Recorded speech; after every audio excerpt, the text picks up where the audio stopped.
저는 오늘 예수님의 가르침이라는 제목으로 하나님의 말씀을 선포하고자 합니다.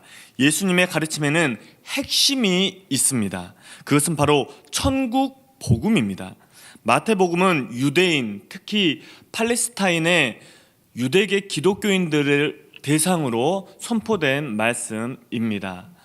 마가복음은 로마의 이방인 성도들을 위해서 기록된 말씀이고, 그 다음에 누가복음은 데가볼리와 헬라인을 대상으로 기록된 말씀입니다.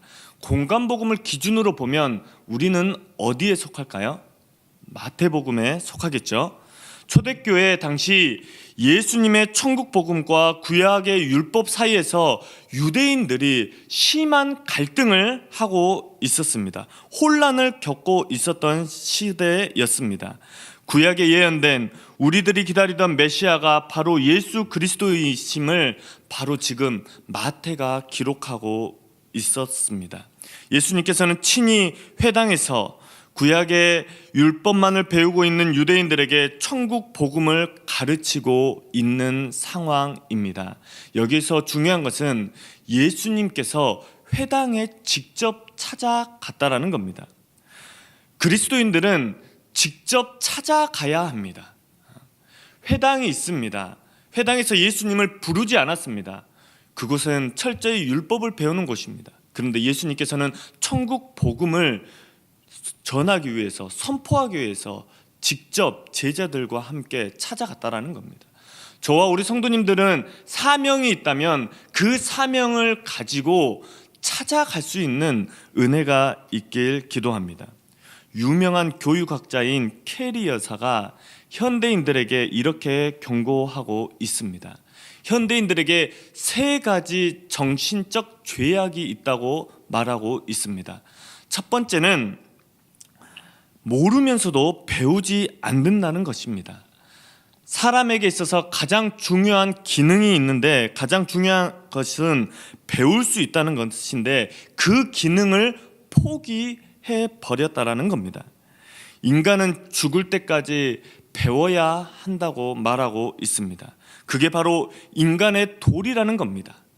그런데 모르면서도 배우지 않는 것이 정신적 죄악이라고 말하고 있습니다. 그리고 두 번째로는 알면서도 가르치지 않는다라는 겁니다. 알고 있는 사실을 나만 알아서는 안 됩니다. 알려야 합니다. 우리가 알고 있는 진리, 천국 복음을 우리는 널리 알려야 합니다. 그리고 가르쳐야 할 마땅한 의무가 있습니다. 셋째는 할 수 있으면서도 하려고 하지 않으려고 한다는 겁니다. 실천의 의지가 없다라는 것이죠. 이렇게 해야겠다, 저렇게 해야겠다, 이게 문제니까 하면 안 되지, 이거는 그리스도로부터 멀어지게 하기 때문에 하면 안 되지라고 알면서도 안 한다라는 거예요. 실천에 옮기지 못한다는 것입니다. 그 자체가 죄악이라고 캐리 여사는 말하고 있습니다. 왜냐하면 스스로 능력을 소실하는 것이기 때문이라고 말합니다. 모든 것에는 기회가 있습니다. 그 기회를 놓치는 것 그 자체가 하나님이 주신 기회라는 것, 은사를 포기하는 것인 거로 그 자체가 그리스도인들에게는 죄가 되는 것일 수도 있습니다.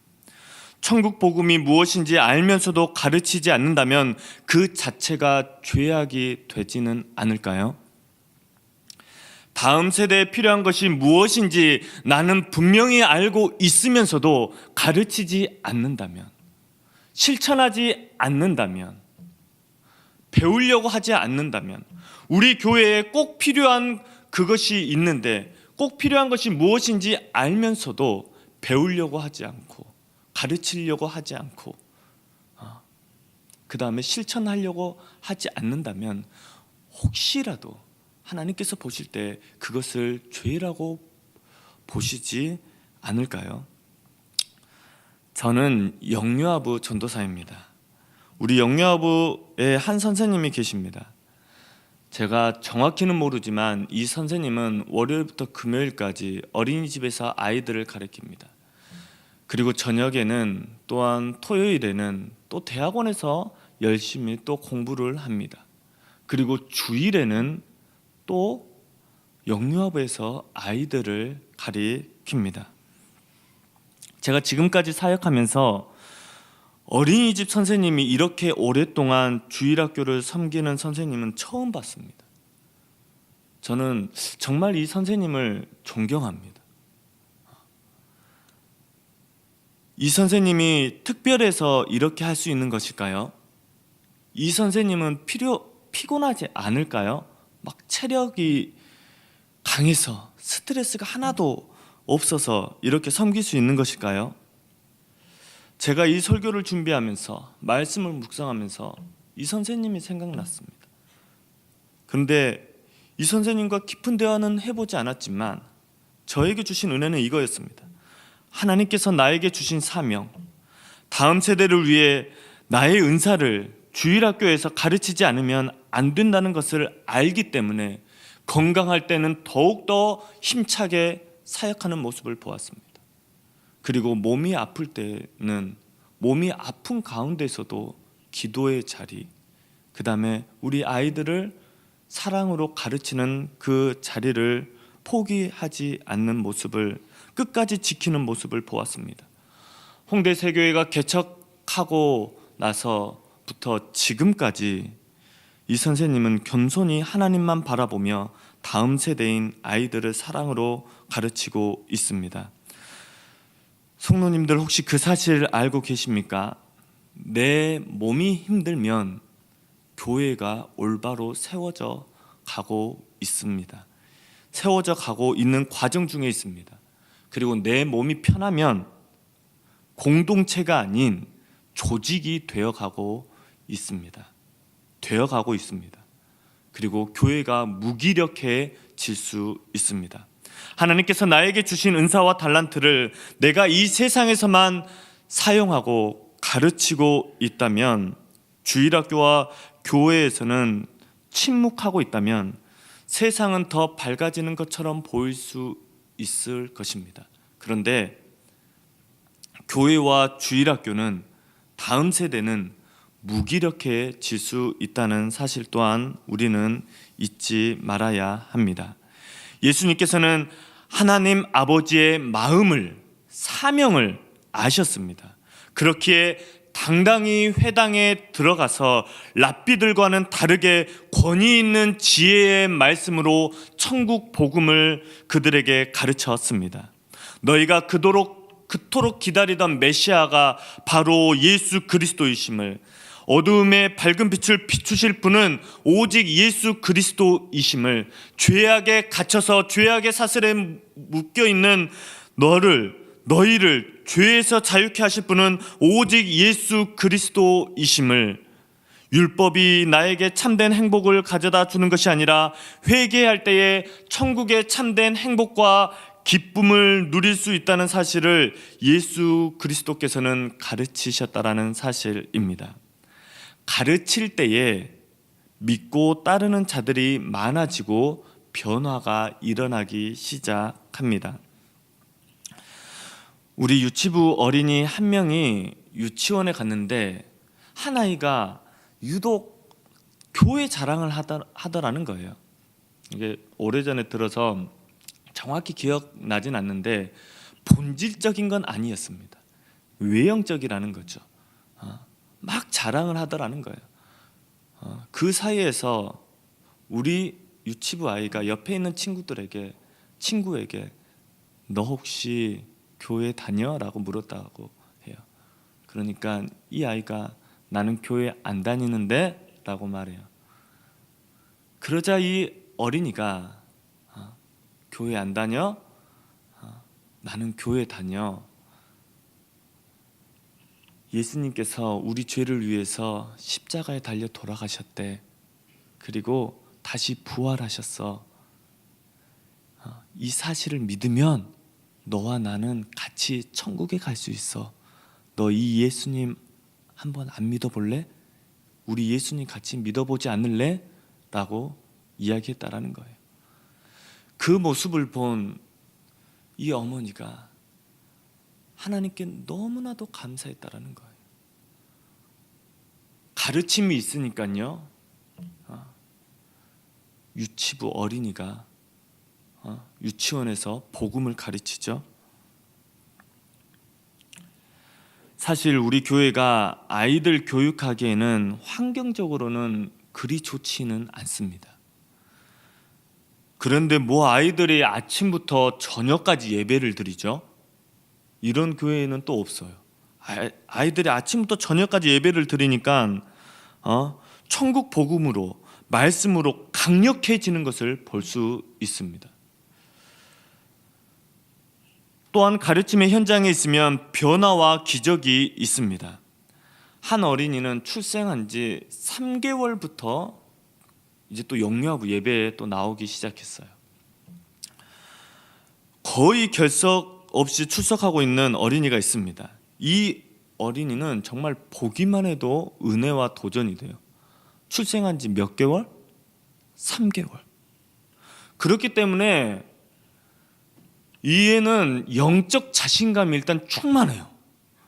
그래서 율동하면 그냥 일어서서 자신감 있게 무언가를 합니다. 그리고 이제는 말씀 암송을 또 자신감 있게 합니다.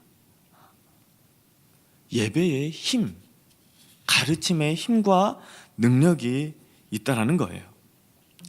제가 또 놀라운 모습을 봤는데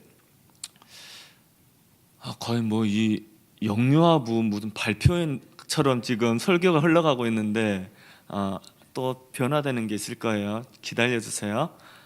제가 정말 너무 신기하고 너무 놀라운 걸 많이 보기 때문에요. 놀라운 모습을 봤는데 저는 이 집사님이 교회에서 웃는 모습을 한 번도 본 적이 없어요. 웃었겠죠. 근데 마주칠 일이 거의 없었기 때문에 그랬을 겁니다. 저는 정말 웃은 적을 한 번도 본 적이 없어요. 그런데 저희 영유아부 예배가 우리 대예배보다 늦게 끝난다라는 이 놀라운 사실을 알고 계시나요? 그래서 이 집사님이 대예배를 끝나고 우리 영유아부 예배실로 와요.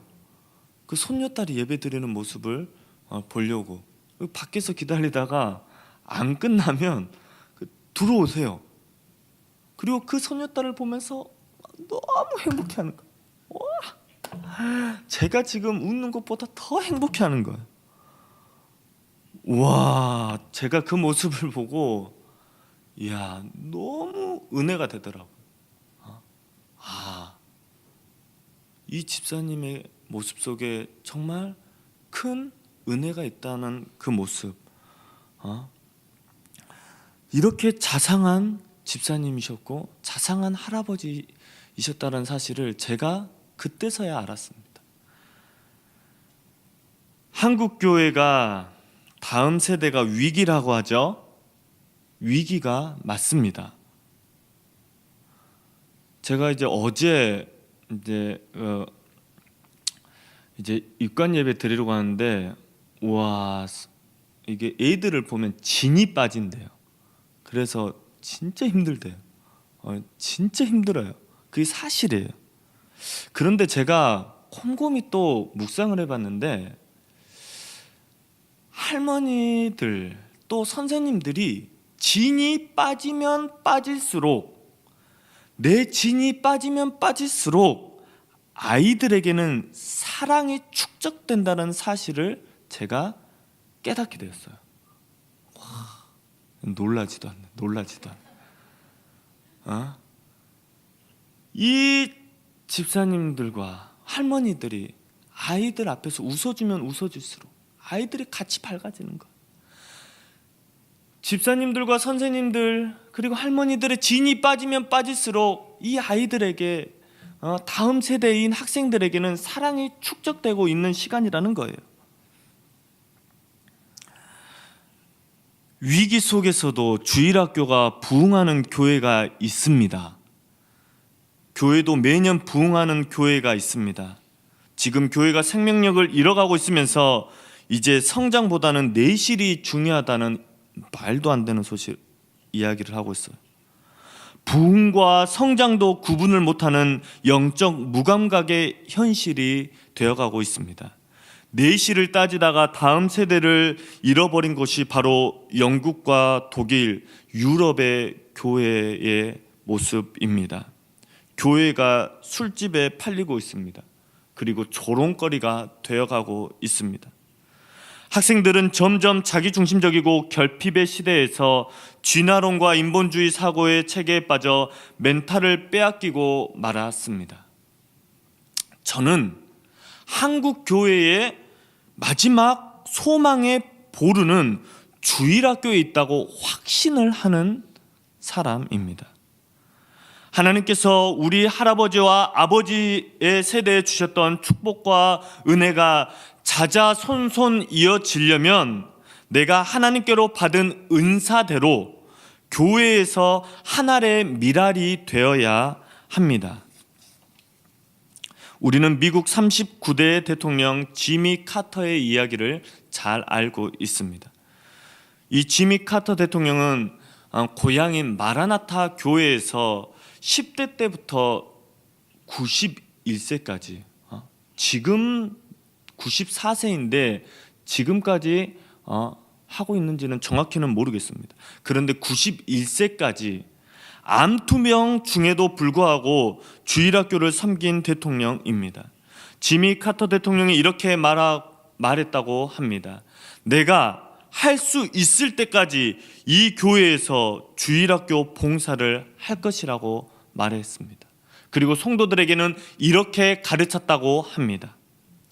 실패와 절망 속에서도 믿음의 성실한 삶을 살아달라고, 그리고 정말 힘이 들 때면, 포기하고 싶을 때면 하나님에게 하나님 견딜 수 있는 힘을 달라고 기도하라고 가르치고 있다고 합니다.